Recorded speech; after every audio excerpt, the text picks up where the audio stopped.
¿Alguna vez te has encontrado con un libro que parece guardar secretos, de esos que se han olvidado? Un libro que parece susurrar promesas de un mundo más allá de lo que vemos.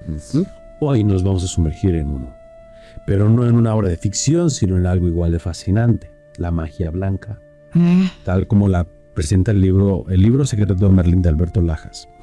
Y lo interesante es que, aunque la idea de la magia nos puede llevar a pensar en cuentos de hadas, esta fuente junto con otras como magia blanca, el arte de la luz y la sanación de Mysterium, o magia verde para principiantes de Isabella Devi. E incluso un artículo académico de Cielo México titulado Hacer maldad para producir daño o enfermedad.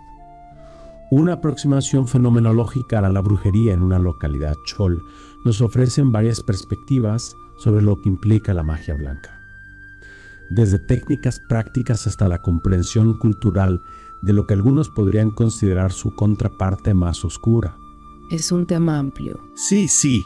Hemos reunido una colección peculiar, desde los secretos de Merlín hasta la sabiduría terrenal de la magia verde e incluso una visión de cómo ciertas comunidades en México entienden las prácticas destinadas a causar daño.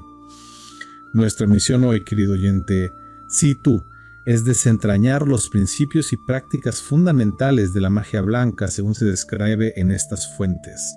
Queremos extraer las ideas prácticas y los detalles fascinantes sin quedarnos atascados en una jerga excesivamente mística. Exacto. Así que bienvenido a esta exploración. Veamos qué secretos podemos desvelar. Empecemos, si te parece, con el libro secreto de Merlín. Me parece bien. Este libro dibuja un panorama muy específico, comenzando con una dedicación al propio Merlín, a quien describe como un maestro ascendido que reside en un castillo dorado. Interesante. La primera idea clave aquí es esa conexión personal con Merlín, ¿verdad? Absolutamente. El libro lo presenta no solo como una figura histórica, sino como un guía, un mentor activo. Esta dedicación se convierte en un elemento fundacional para el practicante, sugiriendo un linaje o una conexión espiritual que sustenta toda la práctica. Es como tener un gurú mágico personal que vive en una fortaleza deslumbrante. Tal cual. Y se pone aún más simbólico. Lajas introduce este concepto de una espada dentro de nosotros que representa nuestra mente y razón, y una piedra que simboliza todo el lastre que llevamos. Miedos, limitaciones, traumas pasados, influencias negativas, todo el paquete. Los ejercicios iniciales consisten en visualizar la disipación de esta piedra para ayudarnos a extraer esa espada interior. Es una metáfora bastante vívida, ¿no crees? Sí. Casi como una limpieza a fondo de nuestra psique. Es una imagen muy poderosa y una que resuena con muchas tradiciones que se centran en la autoconciencia y la superación de los obstáculos personales como requisito previo para cualquier tipo de trabajo espiritual o mágico. La idea de confrontar y liberar emociones y experiencias negativas es un hilo conductor en diversas prácticas de autoayuda y esotéricas. Piensa en ello como quitar las malas hierbas del jardín antes de plantar nuevas semillas. Vale. Ahora, para siquiera comenzar este camino merliniano, se habla de una iniciación formal. Esto no es simplemente coger una varita y gritar abracadabra. No. Parece que se necesita sentir una conexión con Merlín, casi un apretón de manos espiritual, Ya. para ganarse el título de futuro mago blanco o merísimo. Suena bastante serio. Sí, suena bastante serio. Esta formalidad nos dice que la magia blanca, al menos en este marco, no es algo que deba tomarse a la ligera. Exactamente. Este énfasis en la iniciación subraya la idea de que la magia blanca, al menos dentro de esta estructura, no es algo que deba tomarse a la ligera o abordarse casualmente. Sugiere un compromiso, una decisión consciente de alinearse con los principios y el guía presentado en el libro. Claro. Es como cuando eliges una especialización en tus estudios. Requiere dedicación y un cierto nivel de adhesión a los principios de esa disciplina. ¿Y de dónde proviene el poder? Buena pregunta. Bueno, según Lajas, es una mezcla de nuestra creencia y el mundo natural que nos rodea. Subraya la importancia de conectar regularmente con la naturaleza, especialmente con árboles viejos. Interesante. Aparentemente estos seres ancianos son como baterías mágicas, dispensadores de sabiduría, esperando un abrazo para compartir su energía y secretos. Aquí es donde se pone realmente interesante. Me imagino a la gente haciendo cola en los bosques, dándole un buen achuchón a los robles. Ciertamente creo una imagen memorable. Sí. Pero más allá de acto literal de abrazar un árbol, esto subraya un principio fundamental que se encuentra en muchas formas de espiritualidad basada en la tierra. Ajá. Y como veremos más adelante con Magia Verde de Isabella Devi, una conexión profunda con el mundo natural se considera esencial para aprovechar sus energías y sabiduría. La vejez de los árboles podría simbolizar una conexión con el tiempo, la historia y una energía más profunda y arraigada. Es como conectar con la sabiduría acumulada de generaciones. Absolutamente. Y no se detienen los árboles. El libro secreto de Merlín también establece la importancia de respetar y trabajar con los 4 elementos clásicos: fuego, agua, aire y tierra. El fuego se ve como energía divina representada por una vela blanca en el altar, una llama constante de lo sagrado. El agua encara la feminidad y la receptividad. El aire está ligado a la mente y la comunicación.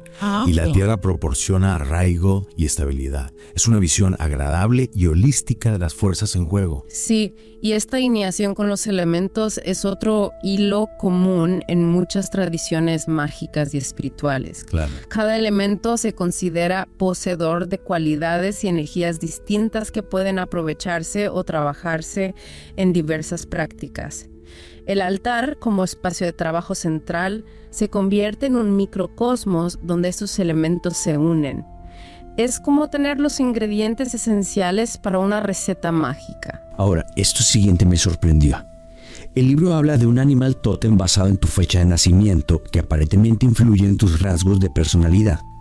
Estamos hablando de criaturas como el búho para la sabiduría y la adaptabilidad, el águila para el coraje y la verdad, el salmón para la intuición y los sueños. Incluso la abeja para la industria y la comunidad. Es como un zodiaco mágico. Interesantemente, este sistema también incorpora tótems personales, casi como un arquetipo de personalidad mágico asignado por tu fecha de nacimiento que puede ofrecer información sobre tus fortalezas y desafíos. Este concepto de tótems animales o animales espirituales es frecuente en diversas culturas indígenas y creencias espirituales. La idea es que estos animales encarnan ciertas características y energías que pueden resonar o influir en los individuos nacidos bajo su signo. Los ejemplos específicos proporcionados ofrecen una visión fascinante de cómo se hacen estas asociaciones. Es una forma de conectar los rasgos humanos con el mundo natural. Imagínate que tu animal tótem es como tu espíritu guía animal, ofreciéndote sus fortalezas. Y aunque la práctica solitaria se valora en este sistema, también hay espacio para el crecimiento a través de la interacción con otros magos blancos en covens o círculos. Sugiere un equilibrio entre la exploración individual y el apoyo comunitario, lo cual tiene sentido. No, Sí, claro. como tener un grupo de estudio para magia. En efecto, si bien la práctica individual permite el desarrollo personal y el trabajo enfocado, la interacción dentro de un grupo puede proporcionar apoyo, aprendizaje compartido y una energía colectiva que puede amplificar los trabajos mágicos. Es como cuando los músicos tocan juntos. La armonía creada es mayor que la suma de sus partes individuales. Ahora, escucha esto. La vida diaria de un mago inspirado en Merlín implica cargarse con energía universal. Interesante. Pero una trampa. No puede simplemente acumular este poder. Siempre debe estar destinado a un hechizo, ritual o curación. Aparentemente, aferrarse a él puede acarrear todo tipo de desagradables consecuencias. Sí. Malestar, mareos, incluso depresión. Es como electricidad mágica. ¿Úsala? O piérdela. Y quizás hasta te lleves una pequeña descarga en el proceso. Esta noción de dar libremente y no acaparar energía se alinea con muchas enseñanzas espirituales que enfatizan el servicio desinteresado y la naturaleza cíclica de la energía. Las posibles consecuencias negativas de aferrarse a ella podrían interpretarse como un estancamiento, un bloqueo que interrumpe el flujo natural. Es como un río que necesita fluir para mantenerse limpio. Entonces, ¿cómo se carga esta batería mágica? Bueno, El protocolo implica encontrar un lugar tranquilo, expresar gratitud. ya. Y se refieren a listas detalladas diarias y mensuales de cosas por las que estar agradecido. Bien. Y luego visualizar la entrega de energía a Gaia, la Madre Tierra, y recibir energía del Sol. El poder de la gratitud sincera se enfatiza realmente aquí como un acto mágico en sí mismo. El enfoque en la gratitud es significativo. Sí. Sugiere que una mentalidad positiva y agradecida no es solo un efecto secundario beneficioso, sino una parte integral de la generación de energía mágica. La visualización de dar y recibir conecta al individuo con fuerzas cósmicas y terrestres más grandes, reforzando la idea de interconexión. Es como una danza cósmica de dar y recibir. Lo siguiente. El círculo mágico. Ah, sí, el círculo mágico. Este es tu espacio de trabajo protegido, tu burbuja mágica. Idealmente está en la naturaleza, pero si eso no es posible, un espacio limpio y privado será suficiente. Claro. La preparación es bastante elaborada. Limpieza, ropa blanca, deshacerse de joyas y aparatos electrónicos, porque aparentemente tu smartphone podría interferir con tus hechizos. Es curioso, sí. Y luego sahumar el área y a ti mismo con incienso. El círculo mágico sirve como un límite definido, un espacio sagrado temporal donde el trabajo mágico puede llevarse a cabo de manera segura y con intención enfocada. Ajá. Los rituales de purificación, limpieza, vestir de blanco, eliminar distracciones, contribuyen a crear un ambiente claro y energéticamente propicio. Imagínate que estás construyendo un fuerte mágico para concentrar tu poder. Ahora, para la gran apertura del círculo, colocas velas blancas en los puntos cardinales, caminas alrededor del círculo 3 veces en sentido horario, recitando una conjuración que invoca a todo tipo de entidades poderosas, los señores del norte, sur y oeste, guías, los 7 arcángeles, maestros ascendidos, Wow. y por supuesto Merlín. Y luego sellas el círculo golpeando el suelo, suena como todo un ritual. El acto de la circunambulación y la recitación de invocaciones específicas son elementos clásicos de la magia ritual. Sí. La invocación a una jerarquía de seres espirituales enfatiza la conexión con un marco espiritual más amplio y busca su guía y protección dentro del círculo.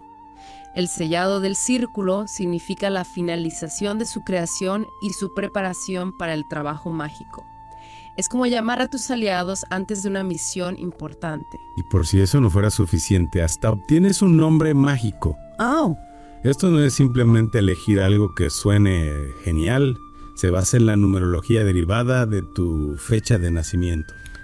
Representa como el método más clásico y sencillo. Así que toda tu correspondencia mágica oficial con tus guías debe firmarse en rúnico con este nuevo apodo. La adquisición de un nombre mágico es una tradición en muchos caminos mágicos. A menudo simboliza una nueva identidad o aspecto del ser que se abraza dentro de la práctica mágica. El uso de la numerología conecta al individuo con las vibraciones cósmicas que se cree inherentes a su fecha de nacimiento. Es como adoptar un nuevo personaje para tu viaje mágico. Bien, ahora llegamos al corazón de la operación. La instalación del altar. El altar. Es toda una disposición. Tienes tus velas, un pentáculo, un quemador de incienso, un cáliz de agua, un cuenco de sal, un atame o varita, además de algunos toques personales como flores, piedras o conchas. Y no olvides tu cuaderno y, por supuesto, el libro secreto de Merlín. Por supuesto. Es como construir un mini centro de mando mágico. El altar sirve como punto focal para los rituales mágicos y una representación del microcosmos dentro del macrocosmos. Cada objeto colocado en el altar tiene un significado simbólico, representando diferentes aspectos del ser, los elementos y las fuerzas espirituales que se invocan. La presencia del libro significa el conocimiento fundacional que guía la práctica. Es como tener tu laboratorio mágico personal. Y no puedes simplemente dejarlo todo caer. Hay todo un proceso de consagración del altar y los elementos. Se utilizan palabras e intenciones específicas para invocar poderes divinos y al propio Merlín, imbuyendo cada objeto con energía mágica. Es como darles a tus herramientas una mejora espiritual. La consagración es un paso vital en la magia ritual. Sí. Es el acto de dedicar y santificar objetos, imbuyéndolos de un propósito específico y conectándolos a la energía del practicante y los poderes invocados. Este proceso esencialmente transforma objetos ordinarios en herramientas mágicas. Es como bendecir tus instrumentos antes de un gran concierto. Ahora, todo buen mago necesita una varita, ¿verdad? El método de Merlín implica encontrar una rama natural, luego limpiarla y cargarla con incienso mientras se recita una bendición. Interesante. Y aparentemente, su uso principal para concebir deseos y celar rituales implica rodear algo 3 veces en sentido horario mientras se grita abracadabra. Es un poco teatral, ¿no crees? Pues sí. Pero, oye, sí funciona. La varita es una herramienta mágica clásica, a menudo vista como una extensión de la voluntad del mago y un conducto para dirigir la energía. La elección de una rama natural la conecta con la energía de la tierra y el ritual de carga mejora aún más sus propiedades mágicas.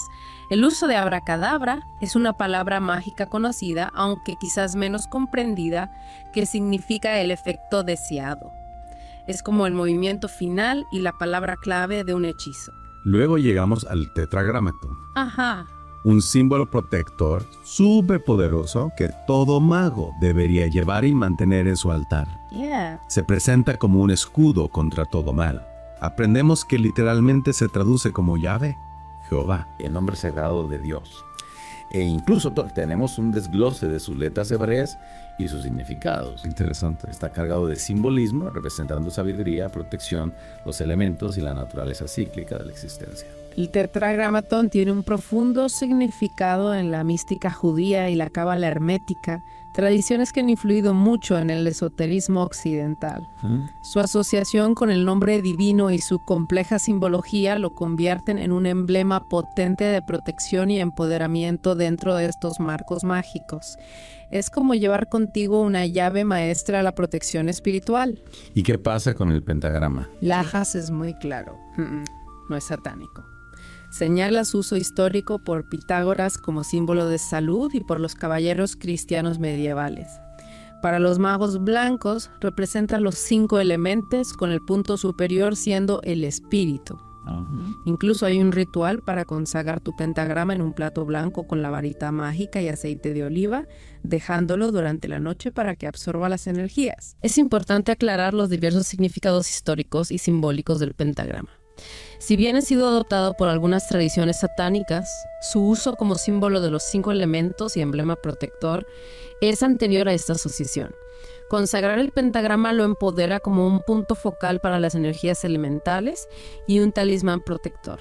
Es como purificar un escudo antes de la batalla. Pasando al lado más suave de la magia, el amor se presenta como la mayor energía curativa. El amor. El libro fomenta una práctica diaria de enviar amor a uno mismo, a los seres queridos y a todos los seres. Es un sentimiento encantador. Sí. Y tiene sentido que la energía positiva sea central en la magia blanca, enfocada en la curación y las buenas intenciones. Este énfasis en el amor como fuerza curativa resuena profundamente.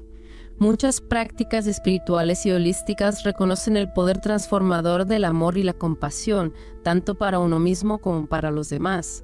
Sugiere que el estado interior y las intenciones del mago son cruciales para su capacidad de efectuar cambios positivos.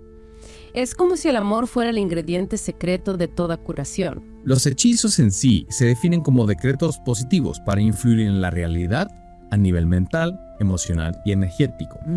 Suena como una forma de establecer intenciones y enfocar tu voluntad, respaldada por la energía que has cultivado. Sí, los hechizos pueden verse como actos de intención enfocados, utilizando la visualización, la emoción y a veces herramientas rituales para dirigir la energía hacia un resultado deseado.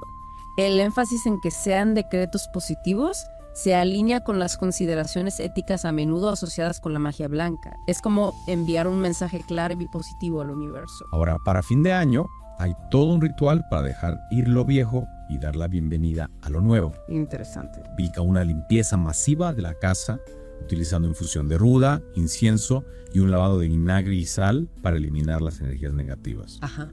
Y luego, lo clásico. Hacer 2 listas. Una de cosas para liberar, para quemar antes de que termine el año viejo, y una de deseos para el año venidero, para quemar al comienzo del año nuevo. Todo hecho en el altar con la varita mágica y una abracadabra. Entusiasta. Suena como una forma muy proactiva de comenzar el nuevo año. Este tipo de rituales de limpieza y establecimiento de intenciones son comunes en muchas culturas y tradiciones espirituales al final del año. Proporcionan una forma simbólica de liberar el pasado y enfocar las esperanzas y aspiraciones para el futuro.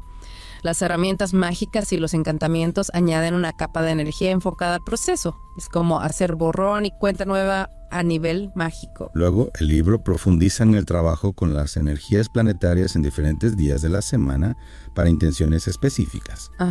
Domingo para la prosperidad, usando oro y amarillo. Lunes para la energía femenina, plata y blanco. Martes para la energía masculina, rojo y vino. Y así sucesivamente hasta el sábado para el karma, marrón. Es como planificar tu horario mágico según el cosmos. Esta práctica de alinear los trabajos mágicos con las correspondencias planetarias es un elemento clave de la magia astrológica.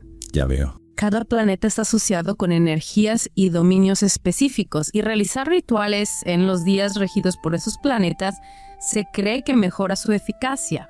Es como elegir el momento óptimo para plantar una semilla para obtener la mejor cosecha. Y si pensabas que eso era específico, incluso se menciona la importancia de la luna azul para rituales poderosos. La luna azul. Se presenta como un momento raro y extra potente para el trabajo mágico. La luna azul, al ser una ocurrencia menos frecuente, a menudo se considera un momento de energía y potencial aumentados en diversas tradiciones mágicas. Es un buen momento para trabajos más poderosos o significativos. Es como tener una oportunidad mágica adicional. El sonido y las hierbas también juegan un papel. Se sugieren cuencos tibetanos y cantos para ayudar a entrar en estados de trance y mejorar los rituales para el amor, la prosperidad, la salud y la protección. Y se mencionan hierbas específicas como ofrendas para potenciar tus peticiones. Es como añadir ingredientes mágicos a tus hechizos. El uso del sonido y las hierbas en la magia se basa en la creencia de que poseen frecuencias vibratorias y propiedades energéticas inherentes que pueden resonar y amplificar las intenciones mágicas. Los cuencos tibetanos pueden inducir estados alterados de conciencia, mientras que las hierbas se han asociado durante mucho tiempo con propiedades mágicas y curativas específicas. Es como utilizar la sinfonía de la naturaleza para tus hechizos. Incluso hay rituales basados en signos zodiacales para intenciones específicas. ¿Sí? Aries para el amor, Géminis para la protección, Cáncer para la armonía. Es un enfoque muy personalizado para el lanzamiento de hechizos, alineando tus esfuerzos mágicos con la energía de tu signo astrológico. Esta mayor personalización de la magia basada en los signos astrológicos permite a los practicantes trabajar con energías que se consideran particularmente alineadas con sus propias predisposiciones e intenciones inherentes. Es como adaptar tu magia a tu propia firma cósmica. Ahora, esto siguiente suena un poco extraño. El viaje astral o viajar fuera del cuerpo se presenta como una práctica para el aprendizaje y el crecimiento, pero hay reglas estrictas, siempre dentro del círculo mágico para protección. Y nunca con propósitos maliciosos. Es como una excursión mágica con potas de seguridad. El viaje astral o experiencia extracorporal es un concepto que se encuentra en diversas tradiciones esotéricas y espirituales. Implica la proyección consciente de la propia conciencia fuera del cuerpo físico. El énfasis en la protección dentro del círculo mágico y las consideraciones éticas resaltan los riesgos potenciales y el propósito positivo previsto de esta práctica dentro de la tradición merliniana. Es como explorar otros reinos con un cinturón de seguridad mágico. ¿Y cómo se ve el futuro en este sistema? Buena pregunta. A través de oráculos mágicos, como la interpretación de símbolos. Obtenemos una lista completa de ejemplos. Avión para nuevas oportunidades, araña para retrasos temporales, bandera para tiempos dorados, incluso serpiente con varias interpretaciones dependiendo de su forma. Es como tener una piedra de roseta mágica para descifrar presagios. La adivinación es un aspecto común de muchas prácticas mágicas que ofrece una forma de obtener información sobre posibles eventos futuros o aspectos ocultos de una situación. Ya. Interpretar símbolos, ya sean sueños, la naturaleza o sistemas oraculares específicos, es una forma de acceder al conocimiento intuitivo y comprender patrones. Es como leer el lenguaje secreto del universo. La quiromancia también recibe un guiño, pero con una advertencia contra tomarla demasiado en serio, ya que las manos cambian. La atención se centra en la línea del corazón, emociones, la línea de la cabeza, intelecto, la línea de la vida, cambios de salud. Y la línea del destino, influencias externas. Incluso obtenemos interpretaciones básicas para diferentes tipos de líneas, formas de manos que corresponden a los elementos y los significados potenciales de los montes de la mano. Es un recorrido relámpago por la lectura de manos. La quiromancia o quirología es una práctica antigua de interpretar el carácter y predecir el futuro examinando las líneas y los montes de la palma. Si bien es importante abordarla con cierto escepticismo, como sugiere el libro, es otra herramienta que algunos practicantes mágicos utilizan para la autocomprensión y la obtención de conocimientos. Es como leer un mapa de tu propia vida trazado en tus manos. Y luego, por supuesto, está el tarot, específicamente los arcanos mayores.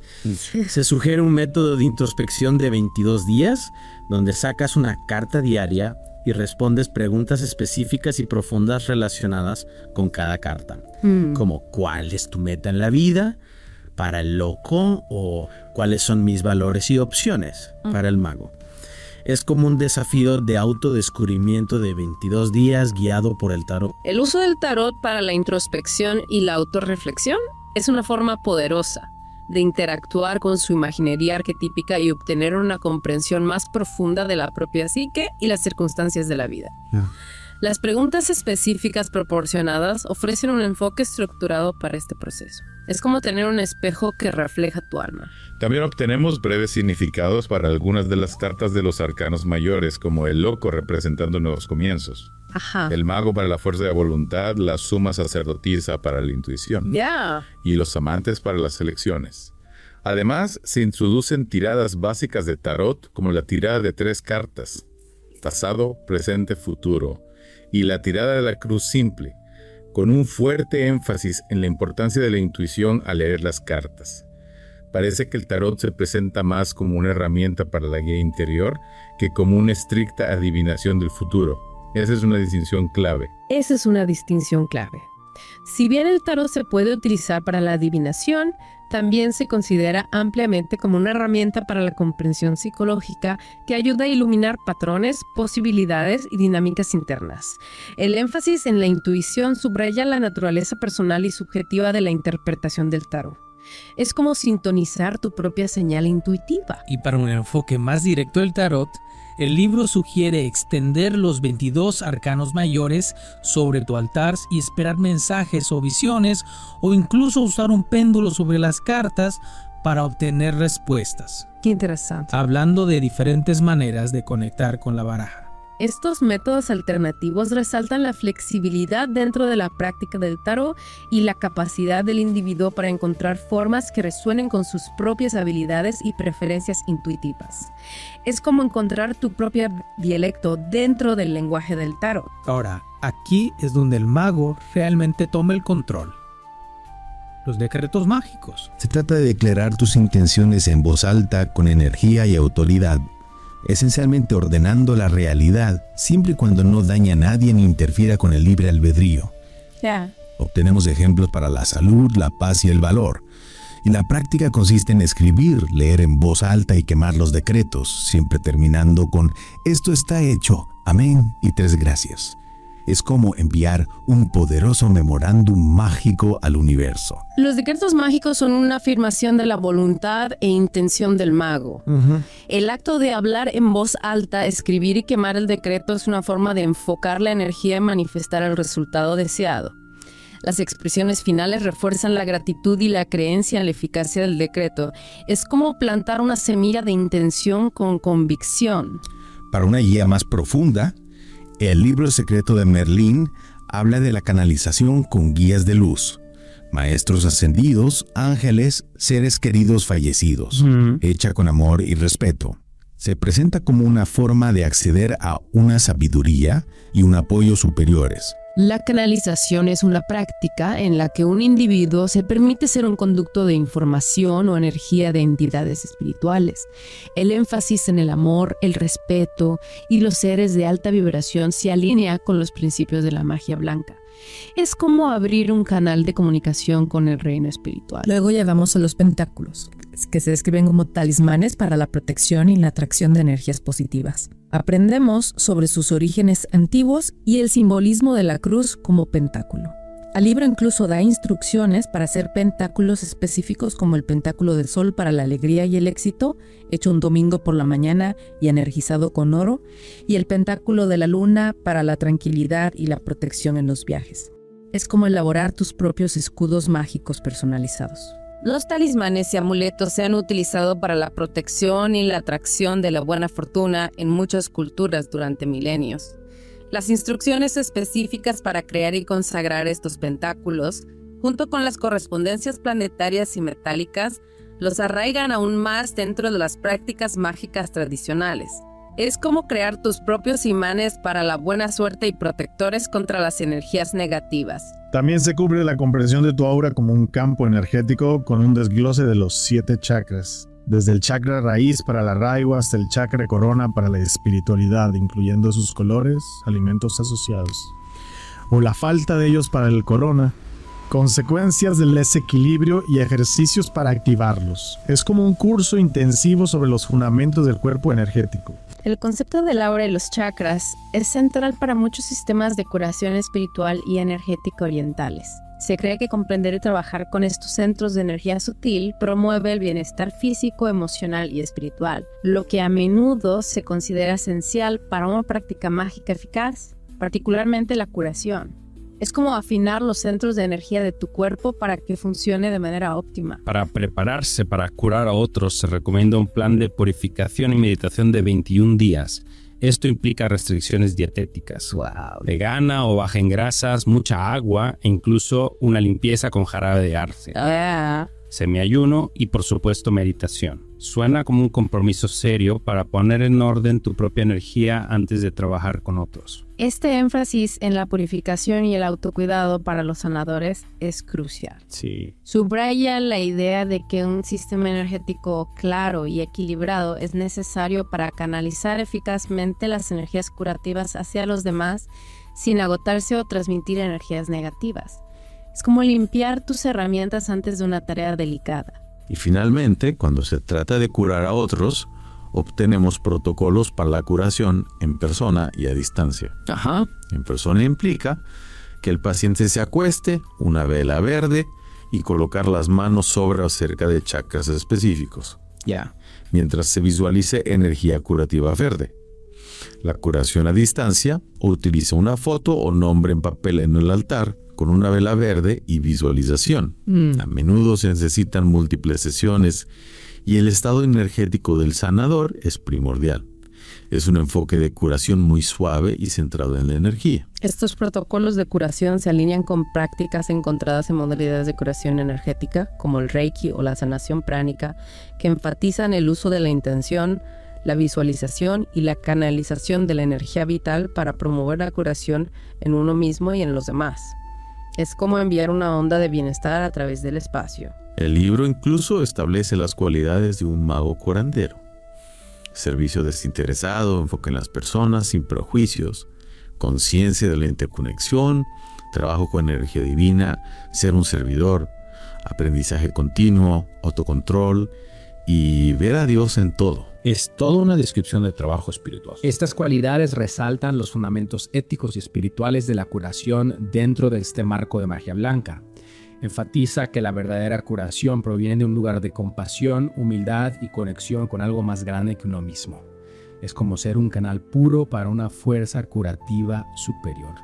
El libro termina con las palabras finales de Merlín y un examen mágico que insinúa los desafíos que un nuevo mago podría enfrentar, incluidos los malentendidos de los demás y los posibles obstáculos en su camino.